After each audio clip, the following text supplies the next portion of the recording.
everybody. Hello everybody and welcome. Thank you for joining us here tonight. We hope you can see us clearly and we hope you can hear us clearly, and we hope you enjoyed your music. From the beginning you would have been able to see some of our wetland, the view that we look out to, the wetland that, thanks to the viewers and the petition that was signed, we hopefully have saved. And also in the distance, our lovely Magaliesberg mountain range, which was one of the reasons that we selected this property to start with. We'll start by giving you a brief summary of the events that took place this year, comparisons with last year, how different they were. We will answer some of the questions, the flood of questions we received on the blog and via email. And then a little discussion on the wetland, and then we'll sign off. All right, the summary of this season, it's been filled with headache and heartache and wondrous things. This is the fourth season now that the owls have nested here in our pot plant. We've had a lot of new viewers from this year, and they've been wondering what is the difference between this season, last season, and the first season that we had with the chicks. Brief summary: the first egg was laid on the 31st of August. Mama actually came and sat in the nest, pot plant owl, on the 30th of August. Merlin was the first one that was hatched, and he hatched on the 3rd of October. Timka hatched on the 4th of October. Now, the first big difference that we've had this year is, for the first time, 3 eggs were laid as normal, but only 2 hatched. And I don't know if you can remember the days when we watched Mama and she was sitting and she was shuffling the egg between her legs and looking down at this egg like that and wondering what she was doing wrong or what may have happened. Even though we phoned Freebie and initially they said to us, please don't do anything, just let the egg be. We took a decision to actually remove it after I felt that she was just getting a little bit concerned, a little bit confused, and in my opinion, a little bit stressed. So we did move little Shelly out. Shelly was a name that a lot of the chatters on the blog, on the Ustream site, named the unhatched egg. And we buried Shelly, so a tribute to Shelly now. And I don't think that the egg was ever fertile, and that was probably the reason why it never hatched, because as we know later on in the season, pot plant owl made her way to the vet, got checked out, and she was absolutely healthy. And I think if she had not been healthy, perhaps that might have been the reason for the 3rd egg not hatching. So then we had very exciting things. We had Merlin taking its first flight. If you can see behind us there, we've got the pilot's wall, which we've nicknamed the pilot's wall. The pilot's wall basically sits between the balcony, which is the first floor that we're on now, and the patio below. And then there's a little wall that is suspended on the uncovered portion of the patio. And we have had, in the first year of nesting, we did have both chicks make it onto the pilot's wall and run up and down and flap their wings and use it almost like a runway to see if they could get airborne. Merlin did that absolutely brilliantly. Merlin was 1 minute running along, going up and down, and the next minute just took off in flight straight across the garden, and it was just absolutely fantastic to see. Timka's first big flight. Timka did quite a few little flights, obviously on the balcony, going down to the pilot's wall, running up and down, flying from one end of the wall to the other end of the wall, and then flying down into the garden. But the first big flight for Timka came when Timka was down on one of our garden walls below. And if you were here earlier on, the camera was facing the wetland, you would have actually seen that dividing wall between the two properties. And that's where Timka spent a lot of time. And Timka's first very big flight was flying from there all the way up to the rooftop.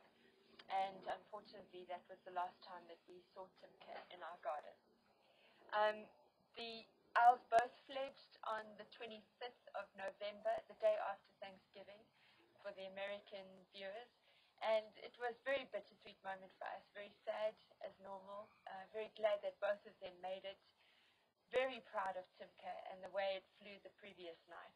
And yeah, that's the the brief summary of the timeline of events. And now we're just going to go through, we need to run through a few thanks to people, to really heartfelt. We couldn't have done it without so many people. So I'll let Allan start on the list and then I'll continue. Well, the first people we have to thank are Africam. I'm sure you're aware that this camera is an expensive piece of equipment. We have a very fancy infrared nightlight, very powerful infrared nightlight, an exceptionally strong parabolic microphone that literally picks up the neighbors chatting on their patio. We do try and tilt it away from our bedroom so that you hear as little of us talking inside our house as possible, and that of course deflects the sound down the road and to all of our neighbors. But a very big thank you to Africam for the hard work that they have had to put in. Every time the webcam goes down, we run and reboot everything on our side, and if it still isn't up, we have to send them SMSs. They've got Africams or cameras around Southern Africa, including down on the coast where they listen to the whales singing, and they have to then pull out their pieces of equipment to try and sort out why the camera is down. It's not something we can answer. We do suspect that it's to do with the telephone lines getting rebooted at the telephone company's head office, and then all of the computers along the line have to try and follow that rebooting sequence. So we do apologize for the cameras going down, but I'm sure you're aware it's totally out of our control. Thank you to Africam. Next huge big thanks must go to all of the mods on the chat sites. In no particular order, and if I forget anyone, I've tried to keep a little list here, but you know, I have been a bit distracted in the last 24 hours. But thank you to HEF, thank you to CAB, thank you to GSO, thank you to Expat, thank you to KB. And honestly, without the moderators on the site, the information that I give when I come in, and I might only be there for half an hour, wouldn't get passed on to the rest of you. In addition, they provide the facility to answer the questions when I'm not there. If the camera goes down, they're the ones that will then contact Ustream or will try and contact Africam. So they play a really vital role. I really am honestly so grateful for them, and just to let them know that there is a tiny little parcel winging its way to them in the post. It might take a little bit longer than normal because we are flying across the seas to America from South Africa. But that's from us, and thank you very, very much. What do we to the chat stream? Thank you to everyone that participates in the chat stream. We do appreciate it. We like receiving input from all around the world. We like to hear different stories and different theories. We are not owl experts. We are observers of owls, and we do appreciate getting questions that we haven't thought about, and we can then go back and try and find some research and come back with answers at a later stage. But thank you to everybody for participating in the chat room. Thank you to Tracy for all of her hours on the chat room. She does love it. It was fun, and I love it. Thank you. Thank you to everybody. Next big shout out must go to Bob and the Owls. Bob, you're from, well, you know who you are. You're at Ustream. Bob has been absolutely incredible the past couple of weeks. What he did is he set up a Google Earth map to try and pinpoint all the pot plant owl fans around the world. And it takes a very, very long time. It is very labor intensive.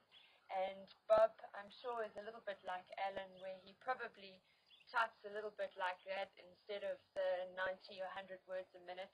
And Bob, I love you saying that. I mean it in the nicest possible way. It will just take a very, very long time, and we really, really appreciate it. Thank you very much to people that have already put their names on the list. We have to really try and get away where going forward, I'm sure there will still be people now listening to this and watching this who want to put their name on the list, but we can't get Bob to continue doing that. So we'll have to find a way of being able to add individual names themselves.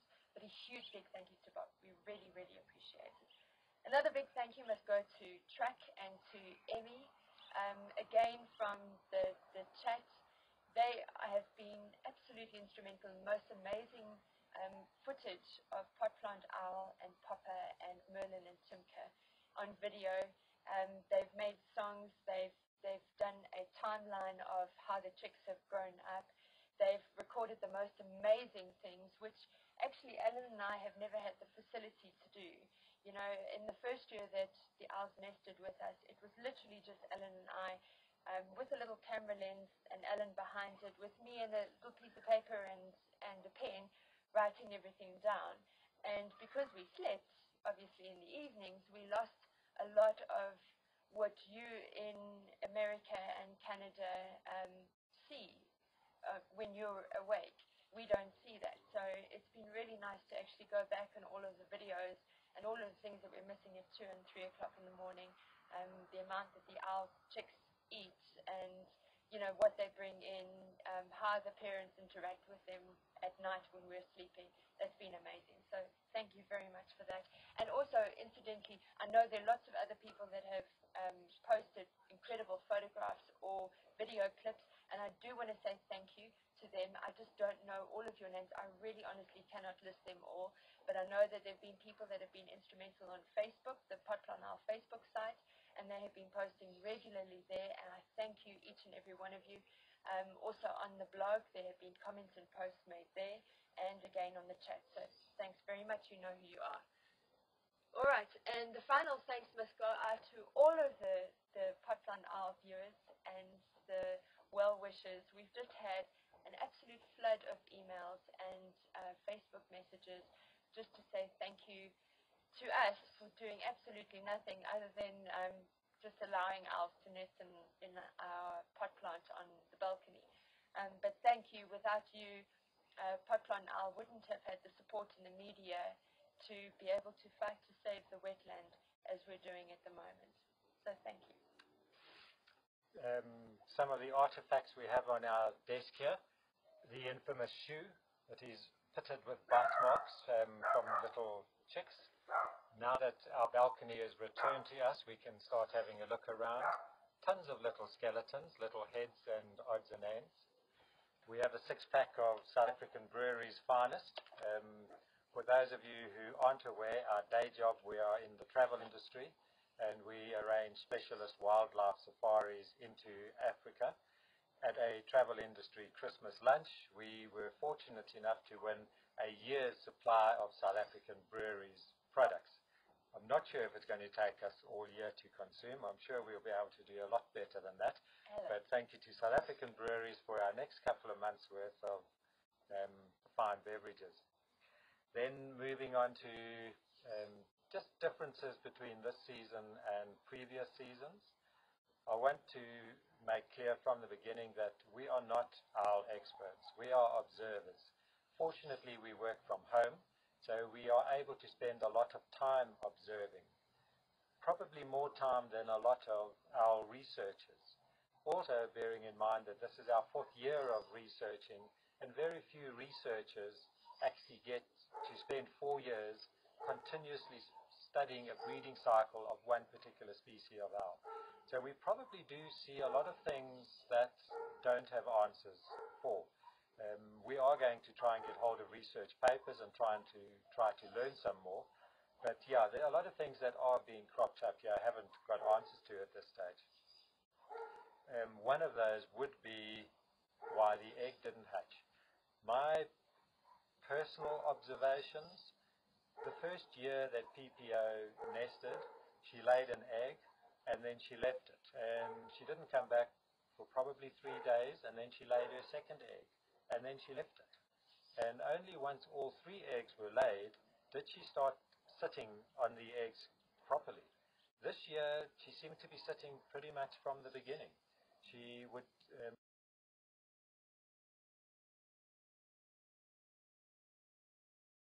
and then the second egg, and she would sit on it and leave. Just perhaps that egg that was laid first was being disrupted. kept it in its incubation, sitting warm, hot, cold, I don't know. It's a theory I'm throwing out there. But that's definitely one of the major differences that has occurred.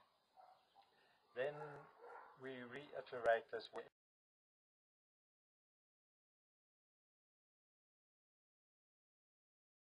owls. And it is not for us to interfere unless we believe something is life-threatening. And only then do we step in. When PPO started coughing, it was there was concern amongst a lot of viewers, a lot of people asking us to do something. We don't step in unnecessary. We really watched her for a long time. And when it didn't go away, we took a video clipping to our specialist bird vet, Dr. Brett Russell, who works pro bono on indigenous bird cases. So thank you to Brett Russell out there. And then he listened and he watched this video and he said, no, you really need to bring her in. He doesn't know what it is. It really needs to be checked out, bearing in mind that once she leaves the nest, we are unable then to monitor her. So the only chance of taking her in for examination is now during the breeding season. So I'll let Tracy describe, to those of you who didn't see the event, the taking of PPO to Dr. Brett Russell. Picture the scene, 9 November, hot African sun on the balcony, and pot plant owl sitting in the far pot plant, which is straight there, the two chicks sitting behind there, Merlin and Timka, and Papa on a tree nearby. And the night before, I had been going to the window, which is right near the cam, and saying to Mommy very nicely to her, we are going to take you to the vet. It's just going to be a little check, and I'll bring you straight back. And I know that she knew what I meant, because the next day, Nikki from Free Me arrived with 3 nets, and she was ready to catch Mama. And you can see that Poplar Owl, Mama, is not happy. She was a little bit edgy. She was a little bit weary. And we, from below us now on the balcony, there is a braai, a barbecue area that's built in, which people can stand on, and you get better access up to the balcony. And the first thought was trying to get one of these nets with Nikki standing on the braai area and throwing it up and over the pot and capturing her in that. And before Nikki even put her foot onto the braai area, Poplar and Owl knew immediately, and she flew away to Timka's wall, the same wall that you saw dividing the two complexes when the two houses when the camera was turned just now. And she remained there. And Nikki then came up here onto the balcony, standing there waving a net and calling her. I had to come out as well, and I had to be used as bait and start edging my way towards the chicks and getting closer and closer and putting my hands there, not touching them, but if this was the nest and they were in it here, my hands were going like that as bait. And I was looking at Mama going, come on, I'm going to touch you. I'm going to touch your chicks. Come, come, come. And she was standing on the wall, but not moving, because she knew that the minute she came through here, she'd be in trouble. And she stood at the wall, but you could see she was getting angry. She was stepping like this, and she was fluffing out, and she was just getting that really cross look. And I was baiting her, and I was just about touching her chicks, going, come on, come on, come on. Eventually, she just couldn't take it any longer, and she flew straight, and we quickly, Nikki quickly caught her in the net. And we took her to the vet. I took her to the vet. Nikki had brought from Free Me a special wildlife capturing box. So in Poplar and Owl went, and she was not happy. She was not happy at all. She didn't try and push up or attack the box. She just was quiet there, and every once in a while you would just hear a slight flap, but not anything serious. Got to the vet, and in true Poplar and Owl style, she doesn't make it easy. Brett lets her out the box, and immediately Poplar and Owl takes off around the room. And it's him and I now trying to catch her. And of course, she's not ready to be caught at all. Eventually, Brett had to catch her, and he asked me to hold in between her feet and grab her legs just to keep her talons out of the way of being able to attack him. So I held her like that, and then he checked everything. Then she took her to x-rays and came back with the results, and the results were fine. So we came and we released her back, and everyone in the chat speaks about the look that she gave me. We put the box on this table, which was a little bit further back, and I opened the door, and Papa now flew to this pillar here. She just shot me a filthy look. She like, how dare you do that? And then she took off. And it was a good couple of hours before she eventually came back, and she started feeding her chicks, and as normal, it was fine. It was very worrying. It was worrying to us because of trike, especially, which is a disease that is passed to doves, to owls by doves, by eating doves. And unfortunately, this season we have seen that the owls family have eaten a lot of birds, and that's probably been due to the lateness in our rains falling. And trike, what it does is it builds, it forms these lesions in their throat area, and eventually they can't swallow. And they get so thirsty that they try and go down to water, and they try and drink water. And they've been known to stand in the shallow end of a swimming pool just to try and get water. And they actually die if not treated a horrible, painful death. So that was the biggest concern that we had, Alan and I, and the vet, and what prompted us to take Papa and Al to the vet. So that was a very big difference, but thankfully she's got a full clean bill of health. And for our efforts this season, I got hit in the head twice, and Alan never got hit. So yeah, thanks very much, Papa and Al. Thank you, Papa. I really appreciate it. Thank you. On a more humorous side, the two chicks this year were in the habit of sitting on the pillar next to their nest in the early morning in the sunlight. And for me it was too much of a temptation not to take a photograph of them in the morning sun. So I pulled out an 8-foot step ladder and promptly sat on top of the 8-foot step ladder taking photographs. Unfortunately, the ladder wasn't on stable ground, and some of the viewers were fortunate enough to watch me fall off the step ladder. The camera and I both survived. That was very funny. I was washing dishes at the time, and all I heard was this big thud downstairs, and I rushed outside to Alan. Alan, are you okay? Are you okay? And there he is cradling this camera, and he's up like that with his legs in the air. As long as he's got the camera, I said, "You're right. Is the camera okay?" And he said, "No, the camera's fine." And we didn't realize until I went onto the chat, I think it was later that evening, when viewers were actually asking Alan if he got hurt. And I think it's very funny. So well done, Alan, for providing the comedy this season. The other big difference this season, which again was a really nice one, was when Merlin got stuck between two electric fences. We have electric fences in South Africa on walls, and that's to prevent burglars coming in. And we have a big electric fence around our complex, and right next door there's another complex, and they have an electric fence. So Merlin was literally on a wall between the two electric fences, and the poor chick, I don't know how it managed to get in there, but it couldn't get out. So what we did is we went under the umbrella, and we took a garden chair, and we went into the neighbor's garden, which borders the next complex. And I stood on the tray, and I tried to get Merlin between the electric fences, but obviously I can't touch two strands, otherwise I'm going to get electrocuted. So I was trying to reach from below, and even just reaching from below, the current is quite strong on just the one. And the Merlin was moving back like that, and obviously standing with his wings out and snapping its beak, and it was, trying to look very aggressive and be able to protect itself. And in me trying to reach forward, I didn't want to do a quick grab because of hurting him or electrocuting Merlin.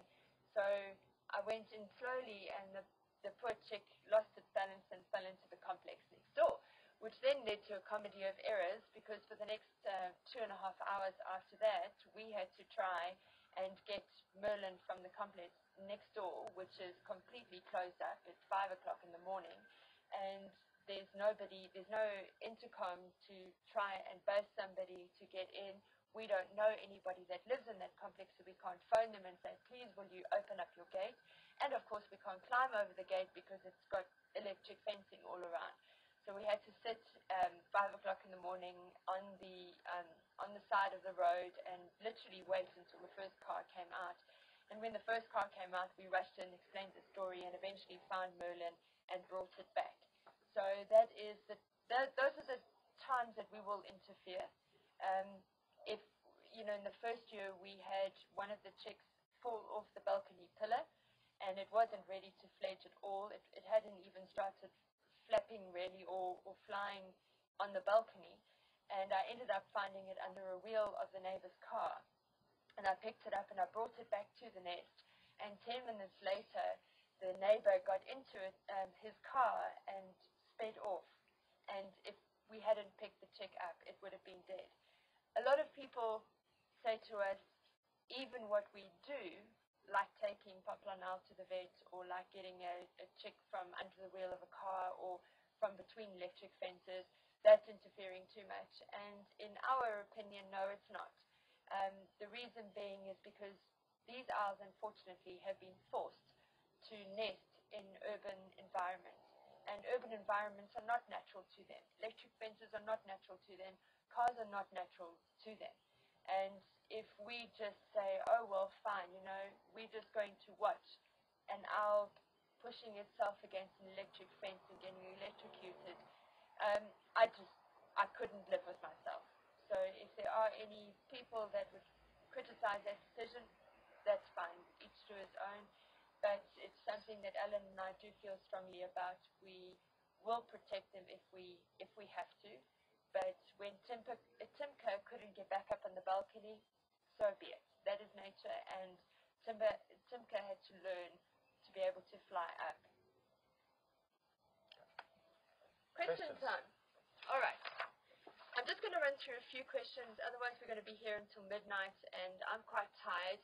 As you know, the chatters know, Allan and I ran a 32-kilometer race this morning, and it went pear-shaped.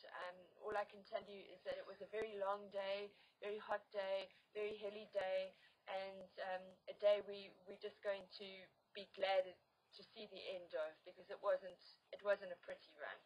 Anyway, questions. Okay, first question is from Laurie. What will each of us miss the most about this particular pair of owlets, Merlin and sweet Timka? We miss them all. I think we miss them all. We grow very attached to them when they're with us here. We love the calling. We love the activity on the balcony. We love sitting downstairs watching them flying. So every year we appreciate them when they are here, and we miss them when they depart. I would say my answer to that one would be I miss Timka's raucous hissing.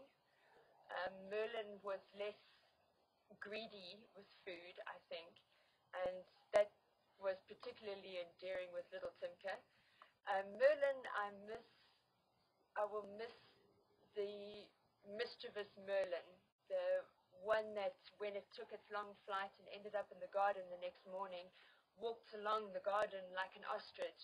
And if anyone wants to go and have a look at what that picture looks like, we do have it on the online shop, and it's actually really funny. His little legs, or its little legs, are very long and fluffy, and it's walking like that. So that's the image that, to me, resonates when I think of Merlin.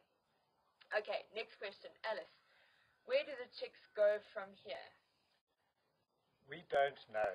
Unless we were to tag them with a radio tracking device, there is no way of knowing. We have thought about ringing them.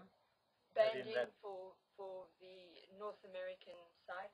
Then the only way we would know is if something bad was to happen to them, people would phone up and say that the ring was found in this area. What they have to do from here now is go, they will firstly spend the next couple of months with their parents until they are full grown and they are hunting totally proficiently on their own. Then they will move off. There are other owl territories. They will be tolerated in another territory because they are still young and immature. We suspect from our observations that it probably takes them about 4 years before they are able to breed. Possibly 3 years from now they will be looking for a territory. And once they become adult and territorial, they will have to find a territory that is unoccupied. We are fortunate here in South Africa, not more than 20 kilometers as the crow flies, we have got wildlife reserves. We've got lovely mountain ranges. If you travel further, not much further, we have got a lot of open wildlife areas. We hope that they will be finding an open territory in a natural game reserve away from human habitation. Next question, Gail. Did the vet weigh PPO when we took her to the vet? How heavy is she? How tall is she? I don't recall Brett having actually weighed her. I do know that she's very, very light. She will weigh under 1 kilogram, probably 800 or 900 grams. The male Papa is smaller and he will weigh less, about 700 grams. How tall is she? I'm trying to remember from the books. I think the book says 60, 65 centimeters. Yeah. So about like that when she's sitting up. She's actually, when you see her having been caught, Nikki from Free Me held her like that and allowed me just to touch her feathers very quickly. And she looks really, really tiny. And when I picked up Merlin, for example, Merlin, the whole chest bone of Merlin was very prominent, and it was just light as a feather. It couldn't have weighed more than maybe 300 or 400 grams. It was very, very light. So they actually look a lot bigger, especially Mama. She looks a very healthy bird. All right, next question. Is it true that you should not shine a light in owls' eyes? Explain the type of light that we use. Yes, you shouldn't shine a white light in any wild animal's eyes. It does disturb their light vision. They are particularly, they have a particularly strong night vision, and it won't do them any good. What we have got here is an infrared LED. When we sit on the balcony, there is no light shining. You won't see us with any red on us or any light on us. For our eyes, we cannot see a thing. It is totally pitch dark, but the camera can pick it up. It is sufficient for a camera, but it is not detectable by human or wildlife eyes. Caroline, at what point do PPO and Papa come back? Is it just at nesting time? No, they like to keep an eye on their territory. This is their balcony, and every now and again they will come past and we'll hear them hooting, and they're just making sure that the territory is not occupied by anybody else. Once we get closer to probably June, July, they start getting more territorial, and we'll see a lot of them. But February, March, April, I would expect they will come past you twice a month just to say hello and see that we've left their pot here. When Allan, just to clarify, when Allan says come past here twice a month, he means actually physically be on the balcony and scraping in the pot plant and doing territorial hoots. But aside from that, we see them a lot more. We see them flying around all the time, probably 4 or 5 nights a week, most months of the year. The only time that we actually don't see that is once the chicks have left. But actually this morning, the reason I'm looking around is this morning we actually saw one of the chicks down on the far side there, and we had to use the binoculars, but one of the chicks was on the roof. And as the sun came up, the family, we saw a couple of them fly off back that way. So they all nesting, or they're all roosting there, and obviously going down towards the bottom side of the wetland to feed. And another question from Doris. Didn't it seem that the owls were more out and about last year than this year? Yes, I think it was, but I think it's because of the fact that there were only 2 owls this year. Because in the first year that we had Mama and Papa, she laid 3 eggs, and all 3 eggs hatched. And unfortunately what happened on the 8th day, Mama was letting the chicks, and they were that big at that stage, play on her back by her tail. And they were out in full view, and crows flew around the area. And we didn't see the event happening, but what we imagined and what we surmised happened was Mama must have whipped around to face the crows, and she knocked one of the chicks off the nest and down onto the balcony floor. And there was this tiny little chick, and it was rocking with its eyes closed back and forth next to the balcony nest. And that evening when Poplar Owl left the nest, where she goes onto a rooftop and she stretches her wings, etc., I came out here under the umbrella and I picked that little thing up to put it back in the nest. And I expected to find the other two in the nest, and I only ever found one. And we hunted high and low for that third chick, and we never ever saw it. So unfortunately, we think the chick must have been taken by a crow. So in that first year, after that 8th day, there were only 2 chicks. And what we noticed with having only 2 chicks is that they do things a lot closer together, and as soon you will still get the difference of one chick being able to fly, get on the balcony pillar first, get onto the pilot wall first, fly down to the garden first, and then eventually up into the rooftop first. And the second chick is following in its footsteps. But as soon as the second chick leaves, there's very little activity around the balcony. Now the difference in years 2 and last year 3, is having all 3 survive. And I think there's such a big difference in their development between the first one and the third one, that you find that there is a lot more activity running around, and the strength of the first one is shown up because of how weak the third one appears.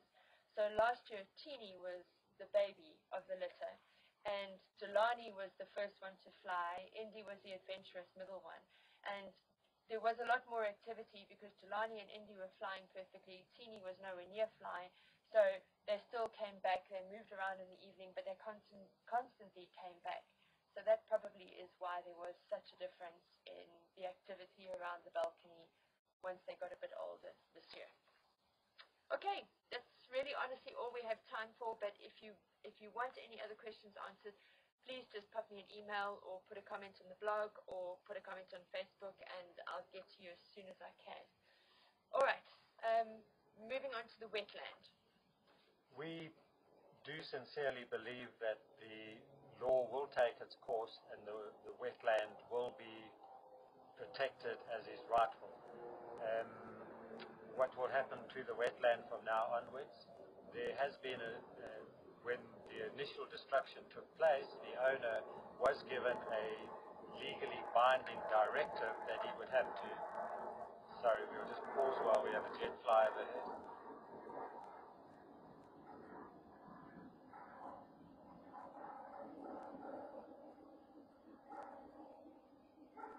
The owner of the land was given a legally binding directive that he would have to repair the wetland with indigenous vegetation. This directive was put on hold pending the outcome of the request to develop. Assuming the final outcome is that the development may not proceed, he will then be enforced to revegetate the wetland with indigenous vegetation. Every now and again in the background you might hear thumping and crackling. That is squatters living in the wetland and taking the dead trees, fallen branches, breaking them and using them for their campfires. Squatters in a wetland is illegal. Because the wetland is totally open and unfenced, they have got easy access. One of the things that will have to happen is that the wetland will now have to be enclosed with a fence and protected from illegal squatting, illegal trespassing, and it will be totally revegetated with indigenous vegetation. So we are really looking forward to the decision, and then the repair of the wetland, we can't wait for that to start happening. I'll keep you updated on the blog and obviously the Poplar Owl Facebook site. Fiona, Auntie Fee, has done a wonderful job at creating a group on Facebook, which I encourage all of you to join. And it's a Pot Plant Owl family friends group. And you can go on and you can share your experiences with your pets, put up photographs of your pets and tell us about them, of yourself if you want to, absolutely, and also of maybe anything that's happening around your area that might be similar to this. Just to end off for the evening, Alan and I do a lot of talks about Pot Plant Owl. I can talk the hind leg off a donkey, because I love the bird, I love the owls, I love the experience that we have, and I feel very privileged, and I know that I need to pay that forward, because a lot of people don't have the opportunity that we do. And we have had requests to try and assist where there have been problems with children and adults as well that have maimed or killed owls. This morning at our run, there was another case where an owl was just recently taken to a vet because an adult was found kicking the owl to death, which is very upsetting. Now, the reason for me saying this is not to upset you at home, but is to really make you aware that our superstitions and fears of owls is very rife all over the world. It is not only in Africa.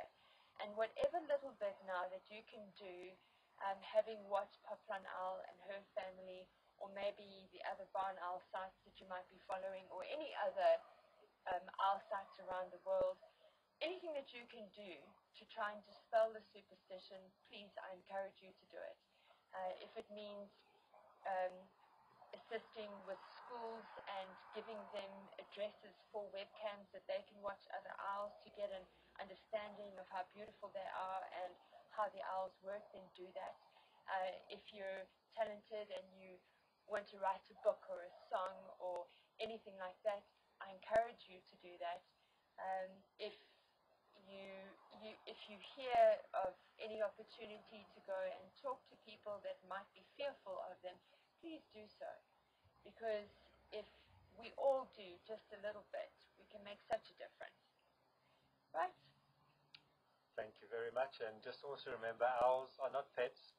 They are wild. Yeah, please, no pets. Just keep them as natural as possible.